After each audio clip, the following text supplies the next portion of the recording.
Top of the morning to you. So, um, we're going to start off by touching on the 7 race series. I'm sure we're going to veer horribly off course and add a bunch of crap that we wasn't really meaning to talk about, but um, I'm not very good at planning speeches because that's just all this is a speech. Um, but anyway, we would like to know everyone's opinion, and I mean everyone, especially the people we race with, if any of you guys even watch this. Um, what do you think about the 7 race series points chase race at Mountain View?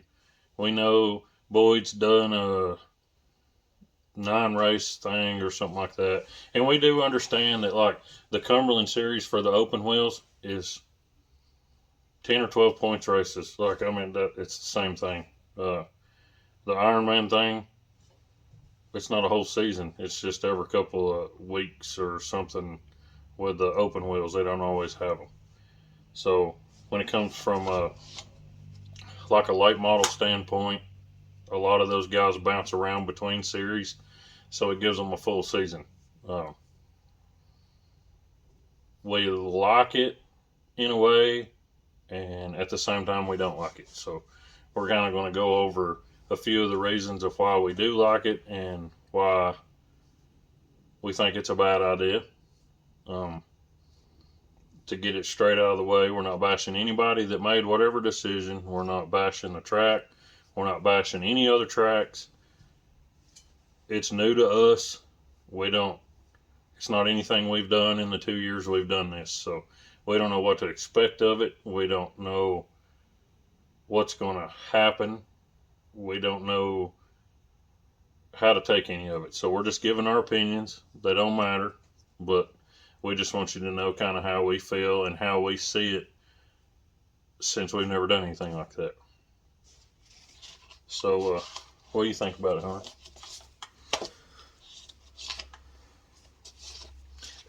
What do you think of it in a good way? Let's start that off in a good way. What do you think it will help us do?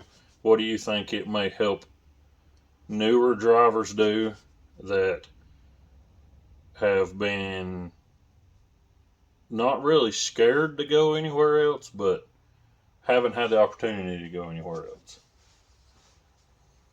What do you think's going to go on? I think it'll give everybody a good opportunity to travel and try some different tracks. As far as even Kyle, he'll get to go to some new tracks and progress as a driver, um, which is a good thing in a way. Uh, I think it'll give a lot of late model guys a chance to go and run some, big money races if they want to and everything else. But it all comes down to, your decision at the end of the day because, you know, nobody makes you do anything. But I think it's going to be a good, uh, well, I think the good perks of it is to allow these drivers to kind of branch out and even new drivers get a feel for different tracks. They might have tried Mountain View and they like it because it's the only thing they know, and then they'll go to like a bigger track or a faster track, and then they'll love it there, and then they might want to start traveling and supporting some of these big series. And I think that's a good thing because some of these series is a good place to do and be a part of. They have a lot of great people, depending on what series it is that run it. Um, I know a good crate series that is phenomenal. Uh, and then, the late model guys, you have uh, the Ironman series. You have the new Hunt the Front series coming up for all if you want to go down south. Um, XR1? yeah, the XR stuff. Yeah, XR. See, I don't know nothing about late models. I apologize. You got the XR series. You got the Topless series that runs around here a lot. And even War of Outlaws is going to swing down in here at some points.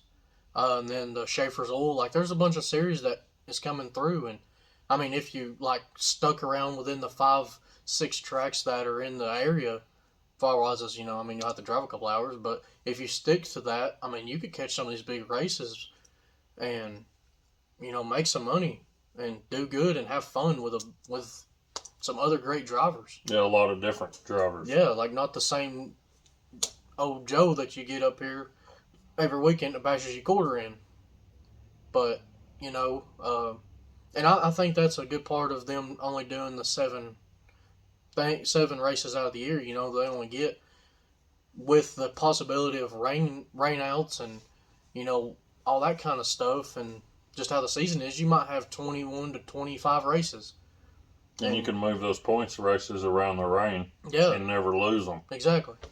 And if in a way, like if you're in a points race and you're relying on this upcoming weekend to take over the points and it rains out, then you lost a points race for the year, and that could set you back for the rest of the year. All it takes is a couple of bad nights because everybody's got them, and that's it.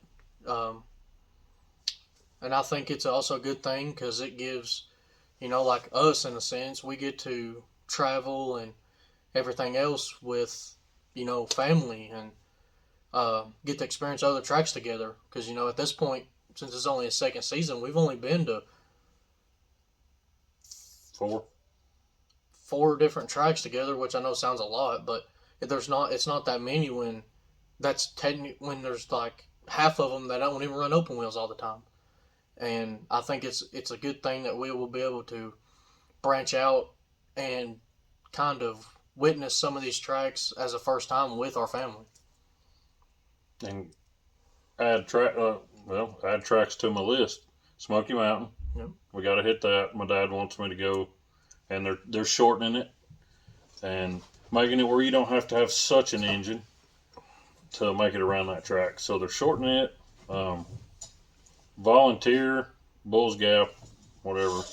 Uh, it's got. I saw some stuff posted today. It's absolutely nuts. Like they're offering grandstand packages with special parking. Did you see that? Special parking, uh, food. Uh, you walk straight in. You don't have to stand in line. Like they got all kinds of stuff. I'd like to go there because that track is super, super, super fast. Uh, we want to go to Burnside, which is Lake Cumberland. I'd like to go back to Boyd's if they have open wheels again. I definitely want to go to Crossville like a handful of times, just period, a handful of times. I would like to try 75 once if it's still here, since it's still up for sale. Um, I mean, there's a few other tracks that, depending on how things go with family and a few other things, we might want to travel. For a drive half a day and go race somewhere and stay the night and drive back. I mean, there's options for us, options for, like I said, everybody. We can get a handful of our crew that we enjoy racing with and load them up and take 5 cars to, I don't know, Lake Cumberland or something, or take 5 cars to Bulls Gap and go stay the night up there and hang out. And I mean, it just opens up more for the everyday Joe that don't get paid to drive a race car all the time. So that's kind of most of what we feel on the good parts of it. So we're going to jump into what we see from a racer standpoint and what we see from possibly just an average Joe's standpoint. Like my first big concern is you're going to get these 7 races, and of course they're scheduled, of course, so everybody knows. There's a very good possibility it may hit when a series isn't racing a weekend. Like even all these 12 series that are around here for late models, let's say, it might hit a weekend where they don't want to travel that far, and then they come up here and the purse pays good for the points race. They're probably going to have a big payout for. The payout will probably be bigger for winning the points or second or third or whatever. And them guys just decide to come up to Mountain View those 7 races with a $500,000 setup and just walk all over everybody. And it takes your everyday guy or your family man or somebody that enjoys racing here and there just as something to do. And I mean, it's kind of, we do it for family and we enjoy it. It's give us a lot of opportunities, but if somebody rolls in and just, you get a handful of guys and just sweep it, it's going to be frustrating.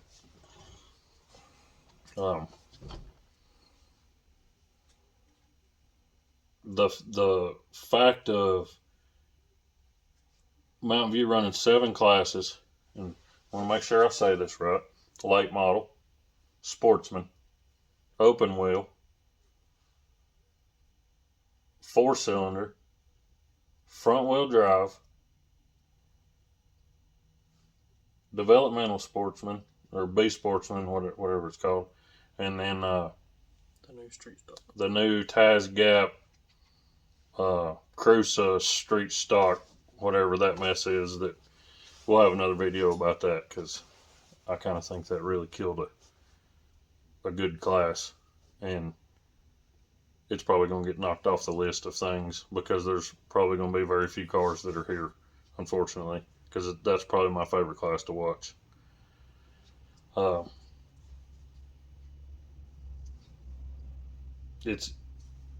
It'll pack that night. Like we'll have 7 normal classes, which will probably run pretty smooth instead of having 10 or 12 like we had.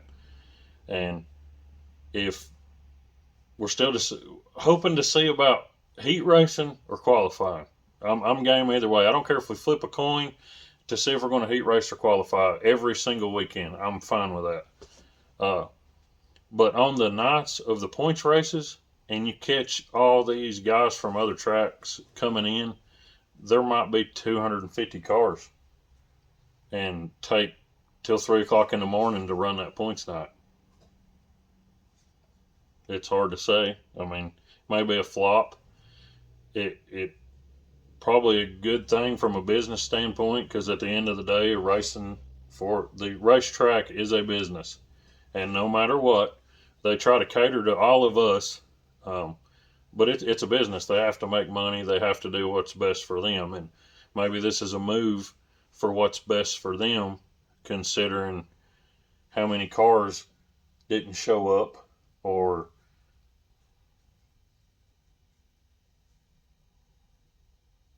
said they were coming and didn't, or all the low car counts in the 12 classes probably put a hurting on their wallet, having to pay out first, second, and third and fourth when there's only 4 cars show up, and that's probably financially crappy. What else?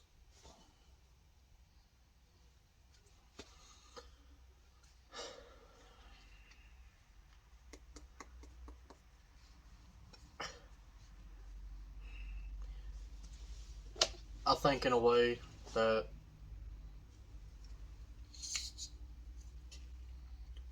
I think in a way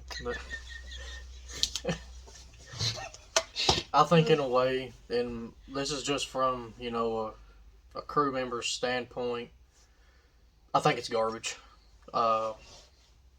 This is again my opinion. I think it's garbage because, like he said, all it's going to take is 3 guys who have $500,000 rigs to come in there for just 7 measly races out of the year and sweep it, and then all of your committed, loyal guys just got screwed out of winning a championship at their home track. But I guess money prevails, as always. So, Unfortunately, yeah, that's what the sports came to. Don't matter about the people; it's about money. Not toward the racetrack. No, I'm saying like people spend, and seen it literally 2 days ago. A guy had a car for sale in Tennessee, actually in Southeast Tennessee, right about an hour from us. Had a 22 Longhorn for $56,000 as a roller. most of your guys can't afford that. And They don't even have that close to that in a complete car. yeah, they might have. I doubt they even have a quarter of that in a car. But it, all of the, it's a money game anymore. Like in a way, it just it's money, and then again it's driver. Because I mean, if you want me to just be completely honest, this year showed that. I've seen guys that had $10,000 cars whoop up on some $50,000 cars and came close to outrunning them and beating them. So, I mean, it. But on the nights, I feel that it's going to be those 7 points races. It's going to be hammered down. Who's got the biggest motor? And I hope I'm wrong because Mountain View has their very big perks on how to do the track on certain nights. There's been some nights it's been trash, and everybody knows it. Even the owners have admitted it was trash. But that, I mean, that's part of a racing thing. You can't have it right every single night. And you ain't gonna please every single body. And most of it's a weather issue. Yes. You know, the weather snuck up and the track was prepped this way because we thought the weather was this way, and then it either rained like crap the night or the day of, or the sun popped up out of nowhere after it'd been cloudy for a week. That happened a couple of times. Yeah, and dried the thing horribly out. And no matter what they did, they couldn't put enough water on it because it would ruin it. So, like, that was nobody's fault. It's just Tennessee weather. Yep. It's that's my only concern. And I mean, like, I understand that, you know, some people don't have the. I know that stunk so bad. Dude, that's some heinous stuff right there. Anyway,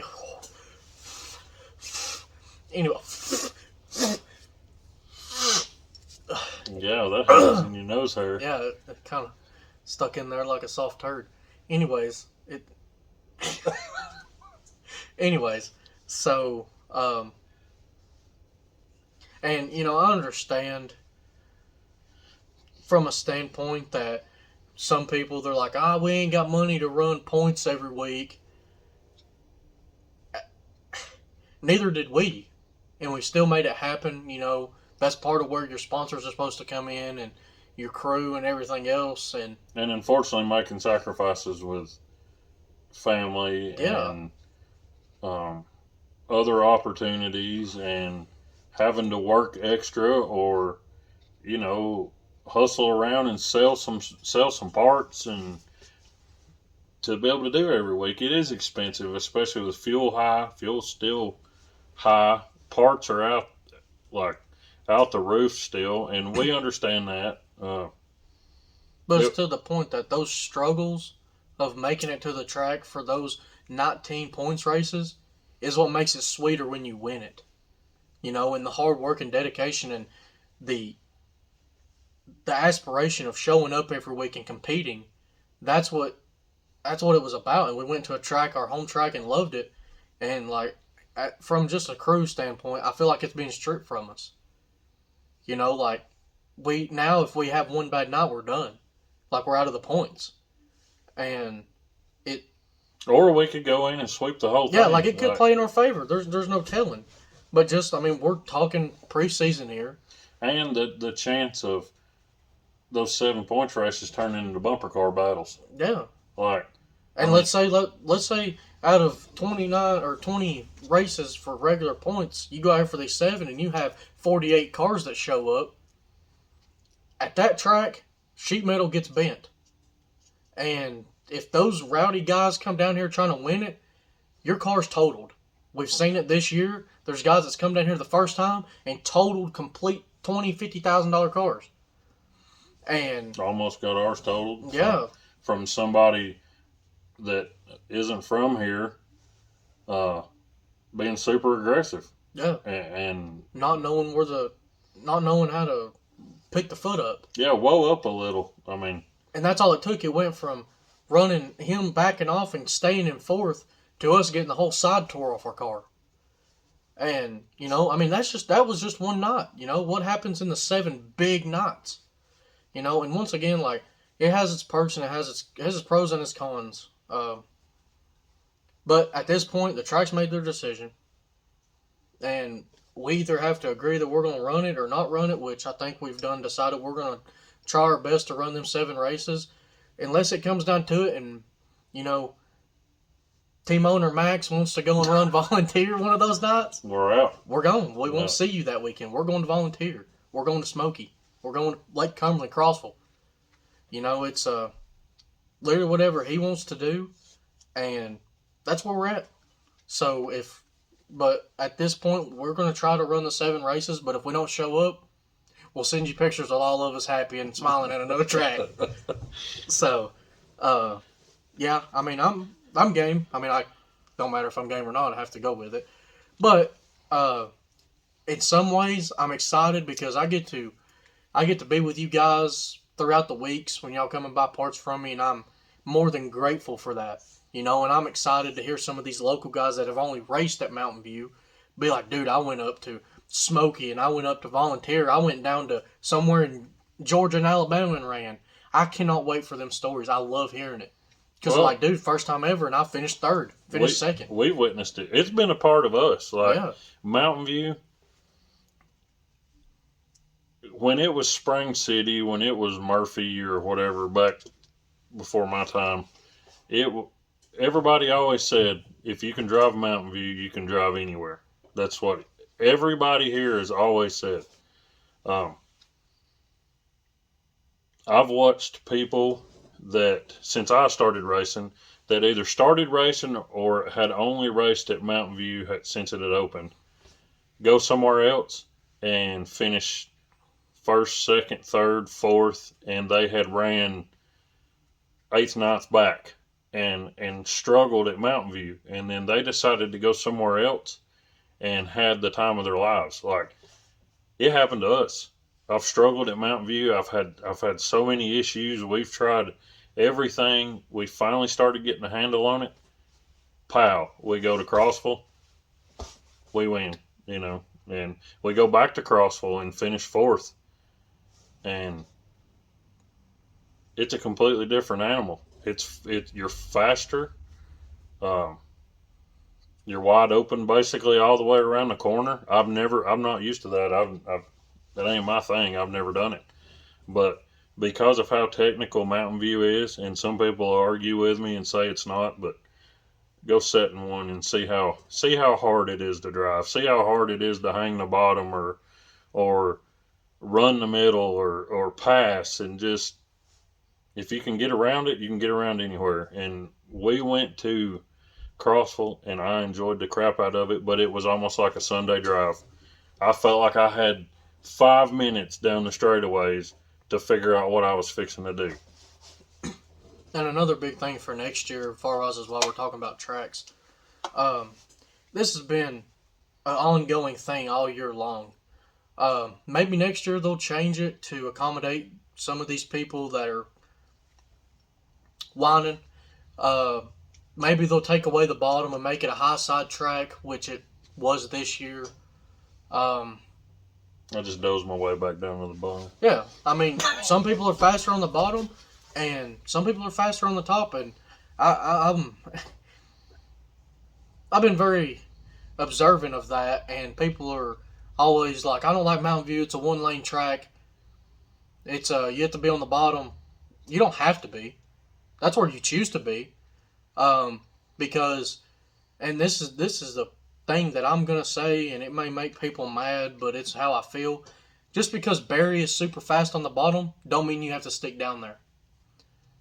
Seth Jolly, Zach Shannon, Jesse Lowe, that's just 3. They've ran the high side this year and went from middle back all the way up to in the top 5 on the high side. And we watched them run around Barry on the high side. On the high side, like it's there, but it's how you. It's up to a driver and a setup standpoint. Like yeah, the bottom is fast. It's if you go to the bottom on almost any track, unless it is a slippery slope of slime, the bottom's always faster. Shortest way around the track, no matter where you go. But, you know, like Wartburg, they don't have a bottom. Unless they pack that track very well on the bottom, there's a high side. But I've also seen guys win at that track when the bottom is packed in. They are stuck to the bottom. It ain't just Mountain View. But Mountain View's got such a reputation with everybody wanting to be like everybody that it is now a low side track, and that just ain't it. But next year, maybe they're going to change up on the track and change it to where there's a groove that is noticeable to some drivers rather than you having to drive it.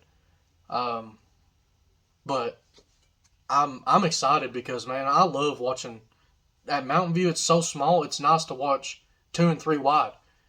I can, if anybody comments and says prove it, I'll comment myself in this video and share you 3, maybe even 5 videos of cars going 2, maybe even 3 wide on that track. We've been 4 wide in open wheels. Exactly. And I've got the pictures of it. And like, not trying to say anything bad against anybody, but open wheels are the most consistent class on running the high side.